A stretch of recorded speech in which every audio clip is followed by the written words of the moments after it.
బ్రహ్మానందం గారి కొత్త సినిమా వచ్చిందట అని విన్నాక తట్టుకోలేక నిన్న రాత్రి థియేటర్కి వెళ్లి చూసా.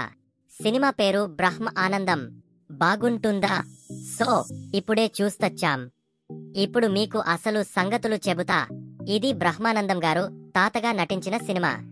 మనవడిగా ఆయనే బిడ్డ రాజా గౌతమ్. అబ్బా, నిజంగా ఇంట్రెస్టింగ్ కాంబో.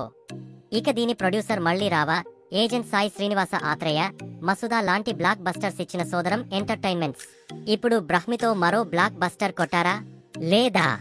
ఇది అసలైన ప్రశ్న. ఇదండి అసలు కథ.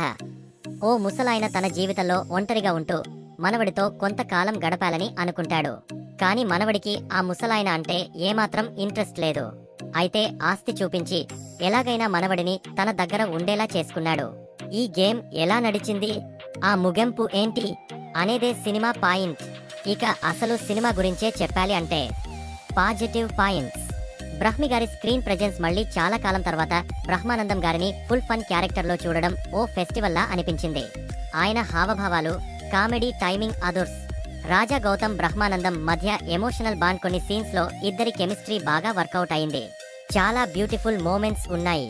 వెన్నెల కిషోర్ రాజా గౌతమ్ కామెడీ, నిజంగా ఇద్దరు కలిసి కొన్ని కామెడీ సీన్స్ బాగా చేశారు. ఫస్ట్ హాఫ్ లో మాత్రం హాల్ మొత్తం నవ్వులతో మోగిపోయింది. టెక్నికల్ గా decent work, camera work, BGM cinema genre కి తగ్గట్టుగానే ఉంది. కొన్ని ఫ్రేమ్స్ చాలా బాగున్నాయి, చూసే కళ్ళకి హాయిగా అనిపించేలా ఉన్నాయి. సినిమాలో ఓ మంచి మెసేజ్, ఓల్డ్ ఏజ్ లో ఒంటరిగా ఉంటున్న పెద్దవాళ్ల గురించి చక్కగా టచ్ చేశారు. ఆ పాయింట్ ని మాత్రం అప్రిషియేట్ చేయాలి. ఇక అసలు నెగటివ్ పాయింట్స్ చెప్తే, సెకండ్ హాఫ్ దారుణంగా డైల్యూట్. ఫస్ట్ హాఫ్ బాగానే ఉంది, కానీ సెకండ్ హాఫ్ లో సినిమా టోటల్ గా కరెక్ట్ పేస్ లో లేకుండా పోయింది.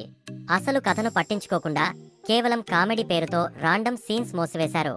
ఫస్ట్ హాఫ్ లో వర్కౌట్ అయిన కామెడీ సెకండ్ హాఫ్ లో మాత్రం చాలా రిపీటేటివ్ గా అనిపించింది.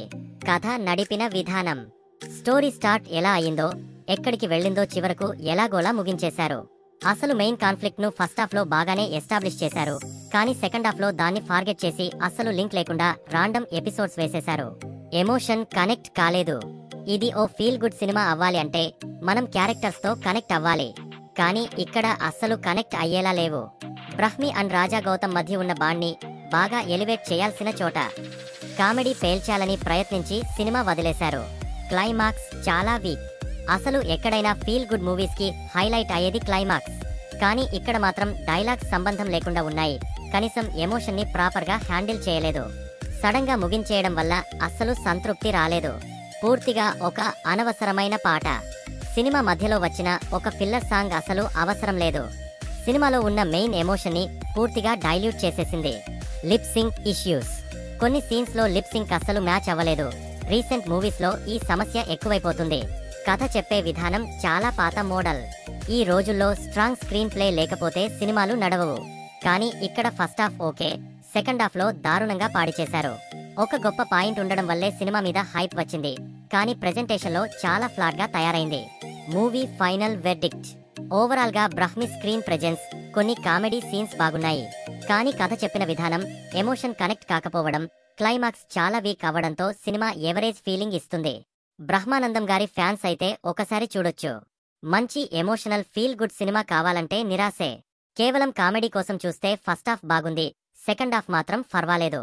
రేటింగ్ 3/5 ఇవ్వొచ్చు.